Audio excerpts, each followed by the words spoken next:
अगर किसी दिन ऐसा हो कि आप सुबह उठें और अपने बैंक जाएं और पता चले कि बैंक जो है वो बंद हो चुका है, यानी बैंक जो है वो ख़त्म हो चुका है या बंद हो चुका है,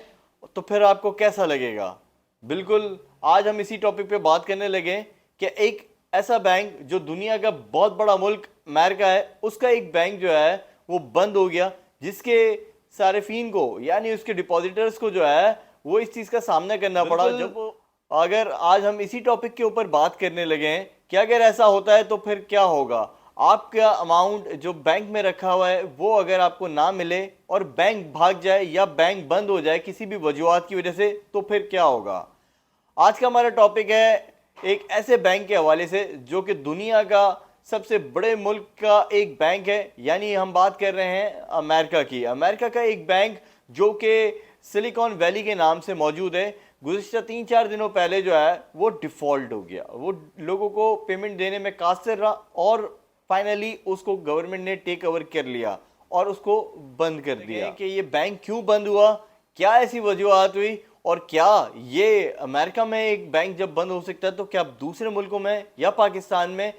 ऐसा कोई बैंक इस तरीके से बंद हो सकता है।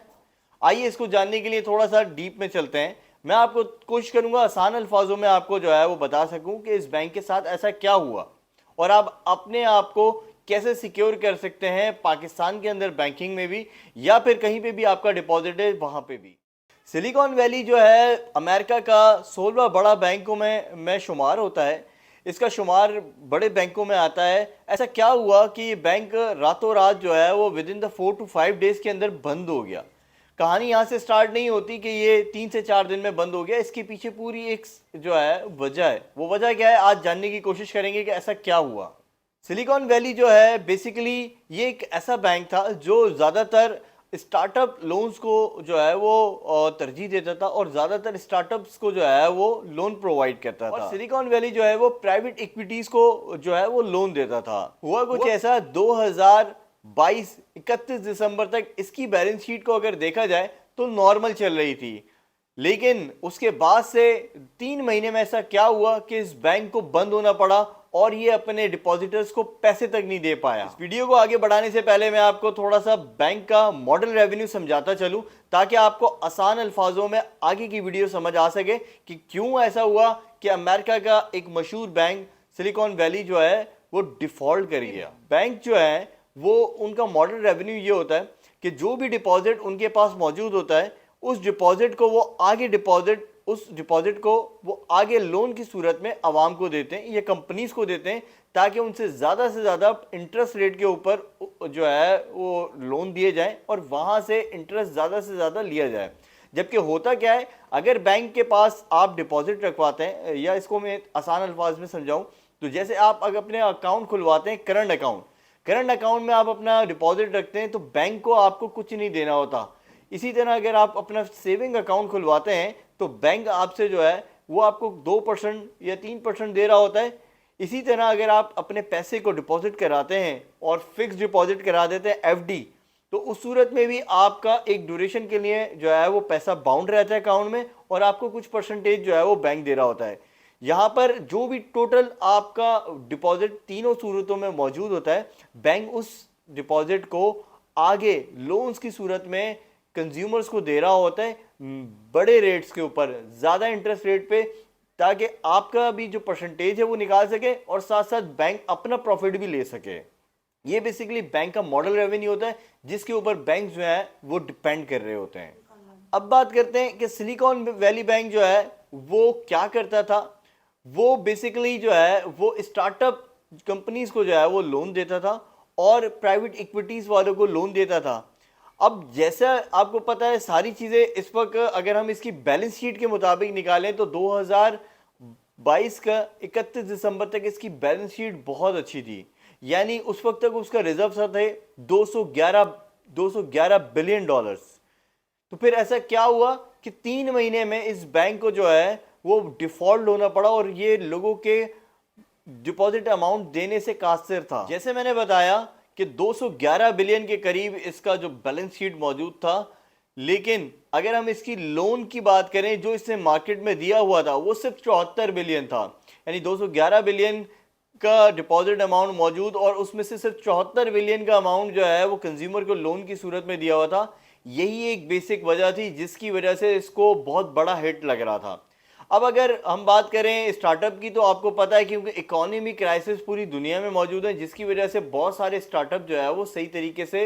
अपने बिजनेस में इन्वेस्टमेंट नहीं कर रहे थे, और बहुत सारे स्टार्टअप ऐसे हुए जो आए, उन्होंने लोन्स लिए और वो रिकवर भी नहीं कर पाए अपना पैसा और लॉस में चले गए और वो डिफॉल्ट भी कर गए। इसी वजह से इसने सुपर सेफ जो है वो इन्वेस्टमेंट करना शुरू कर दी बाकी की अमाउंट को, यानी कि 211 बिलियन में से 74 अगर बिलियन इसने मार्केट में लोन की मद में दिया हुआ था, तो इसने बाकी के अमाउंट को सुपर सेव, यानी सुपर सेव कहलाती है वो इन्वेस्टमेंट जहां पर लॉन्ग टर्म की इन्वेस्टमेंट हो जो गवर्नमेंट लेवल के ऊपर होती है। ज़्यादातर कंट्रीज में जो है सुपर सेव ऑप्शंस मौजूद होते हैं जिसमें आप बॉन्ड की सूरत में या बड़ी बड़ी पॉलिसीज की सूरत में अपने पैसे को इन्वेस्ट कर देते हैं और बैंक या आपको गवर्नमेंट जो है उस अमाउंट का सालों के बाद जो है वो कुछ परसेंटेज दे रही होती है, जो कि एक अच्छा अमाउंट होता है। यहाँ इस बैंक ने जो है वो सिलिकॉन वैली ने अपने बाकी कुछ अमाउंट को जो है वो सुपर सेफ जगह इन्वेस्ट किया गवर्नमेंट स्कीम के अंदर, और बाकी का पैसा लेकर वो जो है वो सरवाइव करने लगी। इन्फ्लेशन को कंट्रोल करना होता है तो उस वक्त जो भी गवर्नमेंट्स होती हैं वो इंटरेस्ट रेट को हाई कर देती हैं ताकि इन्फ्लेशन जो है वो कंट्रोल किया जा सके, और जब इन्फ्लेशन की वजह से इंटरेस्ट रेट को हाई किया जाता है तो जो लोन लेने वाले लोग होते हैं वो थोड़ा सा कम लेते हैं क्योंकि उनको लोन की जो परसेंटेज है वो ज़्यादा देनी पड़ रही होती है, जिसकी वजह से एक गैप मजीद आया और ये अपने कंज्यूमर्स को उस तरीके से लोन्स नहीं दे सके, या कंज्यूमर्स का इंटरेस्ट ये कह लें कि मार्केट में थोड़ा कम हो गया, जिसकी वजह से इनको फाइनेंशियली इंटरेस्ट ना लेने की वजह से बहुत बड़ा हिट आया। इस सूरत हाल में जब ये खबर मार्केट में फैली कि जी सिलिकॉन वैली बैंक के बहुत सारे डिपॉजिटर इन्वेस्टर्स जो कंपनीज जो है वो अपना पैसा निकालने लगी हैं, तो मार्केट में एक पैनिक की फिजा क्रिएट हो गई और कुछ रूमर्स भी फैले, जिसकी वजह से बहुत सारे लोग एकदम से जो है वो बैंक के बाहर पहुंचने लगे। अगर इसी की एग्जांपल इस तरह लें कि एक बैंक के बाहर जो है वो एक हुजूम लग जाए और हर बंदा अपने पैसे की डिमांड करने लगे, तो क्या बैंक के पास इतना पैसा मौजूद होता है कि वो यकदम एक साथ सबको एक साथ कैश दे सके? जी बिल्कुल नहीं। उसकी रीज़न यही होता है, बैंक एक सर्टेन अमाउंट जो है वो अपने पास रखता है, बाकी का जो उसका अमाउंट होता है वो मुख्तलिफ लोन की सूरत में उसने आगे दिया हुआ होता है, जैसे मैंने वीडियो के बीच में आपको बताया, या फिर कहीं ना कहीं इन्वेस्ट किया हुआ होता है, जो कि सुपर सेव इन्वेस्टमेंट्स हो सकती हैं या जो है वो प्रॉपर्टी में इन्वेस्ट किया हुआ होता है। इस पैनिक का अंदाज़ा इस बात से लगाइए कि पब्लिक के अंदर इतना पैनिक हो गया कि इस बैंक का 60% शेयर जो है वो एक ही दिन के अंदर गिर गया। ये एक बहुत बड़ी वैल्यू होती है। इस बैंक की जो है रेपुटेशन इतनी ख़राब हुई कि हर बंदा अपना पैसा लेने पहुंच गया, कहीं ऐसा ना हो कि मेरा पैसा फंस जाए। और आखिर में वैसे ही हुआ कि सबका पैसा जितने लोगों को शुरू में मिल सका मिला, उसके बाद ये सारा पैसा रुक गया। इस सूरत में किसी भी कंट्री में अगर ऐसी सिचुएशन होती है, कोई भी प्राइवेट बैंक जो है वो इस कंडीशन में होता है, तो वहाँ की जो गवर्नमेंट होती है वो फिर हरकत में आती है। तमाम खाते, तमाम लेजर्स इसी वक्त जो है वो आप रोक दें और तमाम चीज़ें जो है वो गवर्नमेंट अपने लेवल पे देखेगी और लोगों को जो रिलीफ है वो दिया जाएगा। और फिर गवर्नमेंट का एक इदारा DFPI, department of finance protection and innovation, हरकत में आया। वो एक रेगुलेटर अपॉइंट किया और उस रेगुलेटर FDIC यानी कि फेडरल डिपॉजिट इंश्योरेंस कॉरपोरेशन को जो है इन्वॉल्व किया। इनको तमाम जो है वो खाता दे दिया कि जी आप जो है वो इस पूरे हिसाब किताब में लोगों का जो हिसाब किताब बनता है, बैंक का जो हिसाब किताब बनता है वो निकालेंगे। बेसिकली यहाँ पर मैं आपको एक इन्फॉर्मेशन देता चलूँ कि किसी भी मुल्क में कोई भी प्राइवेट बैंक अगर इस सूरत हाल में बंद हो जाता है या वो आपकी डिपॉजिट अमाउंट नहीं दे पाता या डिफ़ॉल्ट कर जाता है, तो इस सूरत हाल में एक इदारा होता है, DPC कहलाता है, गवर्नमेंट के अंडर में आता है, यानी कि डिपॉजिट प्रोटेक्शन कॉरपोरेशन। इदारा करता है क्या है, किसी भी प्राइवेट बैंक में अगर आप कोई भी डिपॉजिट रखते हैं तो एक मखसूस अमाउंट जो है ये आपको रिटर्न करता है इन केस ऑफ डिफॉल्ट किसी भी प्राइवेट बैंक में। लेट सपोज इसकी अगर हम बात करें कि पाकिस्तान में इस वक्त इसकी क्या परसेंटेज है, अगर हम बात करें कि लेट सपोज कि मेरा अकाउंट इस वक्त एक बैंक में मौजूद है और वो बैंक आज जो है वो बंद हो जाता है किसी सूरत हाल में, और उस सूरत हाल में मेरा डिपॉजिट उस अकाउंट में रखा हुआ है 5 लाख रुपए, तो बैंक जो मैं इस वक्त जो गवर्नमेंट से क्लेम कर सकता हूँ वो 2.5 लाख रुपए तक का अमाउंट जो है वो लिमिट है जिसे मैं क्लेम कर सकता हूँ, जो गवर्नमेंट मुझे दे सकती है और देगी। इसी तरह इसकी लिमिट जो है वो यूएस में अगर हम बात करें तो $2.5 लाख की है, जो कि उनकी जीडीपी के मुताबिक है। तो ये वो इदारा होता है कि जहाँ से जो है वो आप थोड़ी बहुत जो है वो आपकी प्रोटेक्शन हो जाती है। लेकिन बात कर लेते हैं कि जिन लोगों ने बहुत सारी डिपॉजिट अपने इस बैंक में रखा हुआ होगा और वो बैंक बंद हो गया। आज अगर हम बात करें कि जी सिलिकॉन वैली के का जब हिसाब किताब हो रहा होगा तो बहुत सारे ऐसे इन्वेस्टर्स होंगे जिन्होंने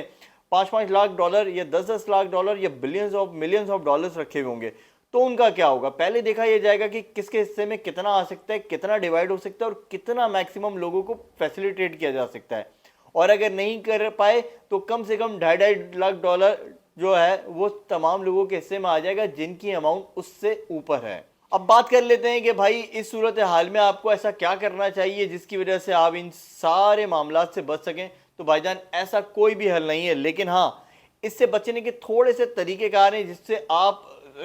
फॉलो करके जो है वो थोड़ा सा सेव हो सकता है। देखिए, सबसे पहले किसी भी बैंक में आप अपना डिपॉजिट रखते हैं तो बहुत ज़रूरी है कि वो बैंक अच्छा रेपुटेशन वाला बैंक हो और बड़ा बैंक हो। उसके रीज़न ही ये कि जी देखें, अगर वो बैंक बड़ा बैंक है तो वो कोई भी ऐसे हादसे को झेल जाएगा, ठीक है। दूसरा, किसी भी बैंक में आप अपना अकाउंट मेंटेन करते हैं तो उसकी हेल्थ को जो है वो चेक करते हैं। इसके तरीकेकार हैं, तमाम पोर्टल्स मौजूद हैं, वहां से आपको पता चलता है। और इस तरीके की एक्टिविटीज पर नजर रखें कि बैंक का टोटल जो बैलेंस है वो क्या है और बैंक ने कितना पैसा आगे दिया हुआ है और कितना पैसा बैंक के पास मौजूद है।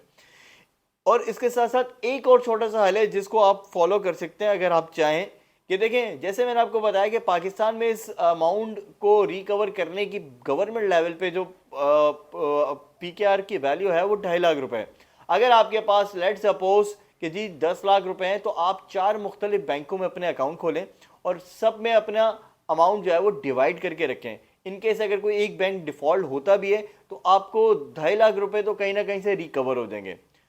आई होप कि आपको मेरी आज की वीडियो पसंद आई होगी। अगर पसंद आई है तो इस वीडियो को ज़्यादा से ज़्यादा शेयर करें अपने प्राइवेट ग्रुप्स में, अपने यूट्यूब पे, अपने फेसबुक पे, जहां आप चाहते हैं, ताकि ज़्यादा से ज़्यादा लोग इस इंफॉर्मेशन को ले सकें और अपने आप को मैक्सिमम से मैक्सिमम सिक्योर कर सकें। और अगर आप चाहते हैं कि इसी तरीके की इन्फॉर्मेटिव वीडियोज़ मैं आपके लिए बनाता रहूँ तो मेरे इस चैनल को कर दें सब्सक्राइब, ताकि मेरी आने वाली तमाम वीडियोज़ आप तक मौसूल होते रहें। शुक्रिया।